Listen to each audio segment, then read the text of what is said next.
Hi friends. సాధారణంగా ఒక కుటుంబానికి చెందిన వ్యక్తులను ఒకే ప్రాంతంలో ఖననం చేస్తే దాన్ని కుటుంబ సమాధి స్థలంగా భావిస్తాం. అక్కడ రక్త సంబంధాలకే ప్రాధాన్యం ఇచ్చి ఉంటారనుకుంటాం. అయితే మంగోలియాలో 2000 ఏళ్ల నాటి ఒక ప్రాచీన శ్మశాన వాటికపై జరిగిన తాజా అధ్యయనం ఆశ్చర్యకర విషయం వెల్లడించింది. అక్కడ ఖననం చేసిన వారిలో బంధుత్వం కంటే హోదా, సంపద, రాజకీయ ప్రభావానికే ఎక్కువ ప్రాధాన్యం ఇచ్చినట్టుగా పరిశోధకులు గుర్తించారు.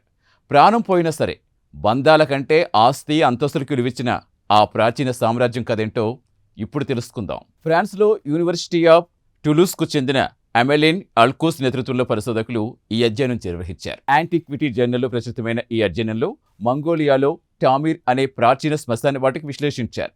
ఇది ఒకప్పుడు మధ్య ఆసియాలో శక్తివంతమైన సామ్రాజ్యంగా ఉన్న జియోంగ్ను సామ్రాజ్యానికి చెందిందిగా భావిస్తున్నారు. టామిర్ శ్మశాన వాటికను 100 క్రీస్తు పూర్వంలో స్థాపించినట్టుగా భావిస్తున్నారు. ఈ ప్రాంతంలో తవ్వకాలతో అనేక సమాధులు వెలుగు చూశాయి. గతంలో నిర్వహించిన డిఎన్ఏ విశ్లేషణల ద్వారా ఇక్కడ 2 ప్రధాన కుటుంబ వంశాలు ఉన్నట్టుగా ఇప్పటికే గుర్తించారు. అయితే అక్కడి సమాధుల అమరిక వెనుక అసలు కారణం ఏంటో తెలుసుకునేందుకు శాస్త్రవేత్తలు మరింత లోతుగా పరిశోధించారు. ఈసారి పరిశోధకులు డిఎన్ఏ విశ్లేషణతో పాటుగా మిషన్ లెర్నింగ్, గణాంక నమూనాలు, పరిణామ జీవశాస్త్రంలో ఉపయోగించే ప్రత్యేక విశ్లేషణ పద్ధతులు కూడా ఉపయోగించారు.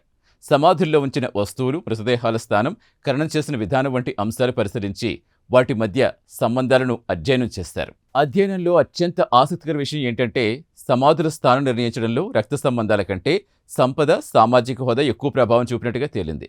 ఒకే కుటుంబానికి చెందిన వ్యక్తులు వేర్వేరు ప్రాంతాల్లో ఖననం చేయబడగా అధిక హోదా కలిగిన వ్యక్తులు మాత్రం ప్రత్యేక గౌరవంతో ఖననం చేయబడ్డట్టుగా పరిశోధకులు గుర్తించారు. ఉదాహరణకు ఒకే కుటుంబానికి చెందిన 2 అన్నదమ్ముల సమాధులు పరిశోధకుల దృష్టిని ఆకర్షించాయి. వారిలో ఒకరు అతని భార్యతో కలిసి అత్యంత విలువైన వస్తువులతో ఖననం చేశారు. మరో అన్నను శ్మశాన వాటిక అంచున చాలా సాధారణంగా ఖననం చేశారు. ఇద్దరికీ ఒకే రక్త సంబంధం ఉన్నా వారి సామాజిక హోదా మాత్రం వేర్వేరుగా ఉన్నట్టుగా తెలుస్తోంది. మరో సందర్భంలో ఒక ధనిక వ్యక్తిని ఆర్థికంగా సాధారణ స్థితిలో ఉన్న మహిళతో కలిసి ఖననం చేసినట్టుగా గుర్తించారు. సాధారణంగా భార్యాభర్తలకు ఒకే తరహా అంత్యక్రియలు నిర్వహించే ఆనవాయితీ ఉన్నప్పటికీ ఇక్కడ అలాంటి పరిస్థితి మాత్రం కనిపించలేదు.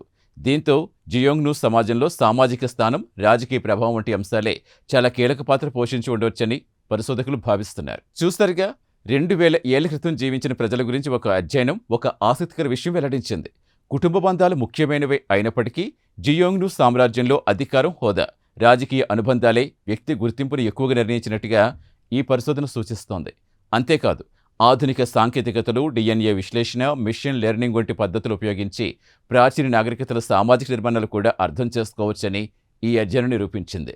భవిష్యత్తులో ఇతర పురాతన సమాధి స్థలాలపై కూడా ఇదే తరహా పరిశోధన జరిగితే మానవ చరిత్రలో మరిన్ని ఆసక్తికర రహస్యాలు వెలుగు చూసే అవకాశం ఉందని శాస్త్రవేత్తలు చెబుతున్నారు.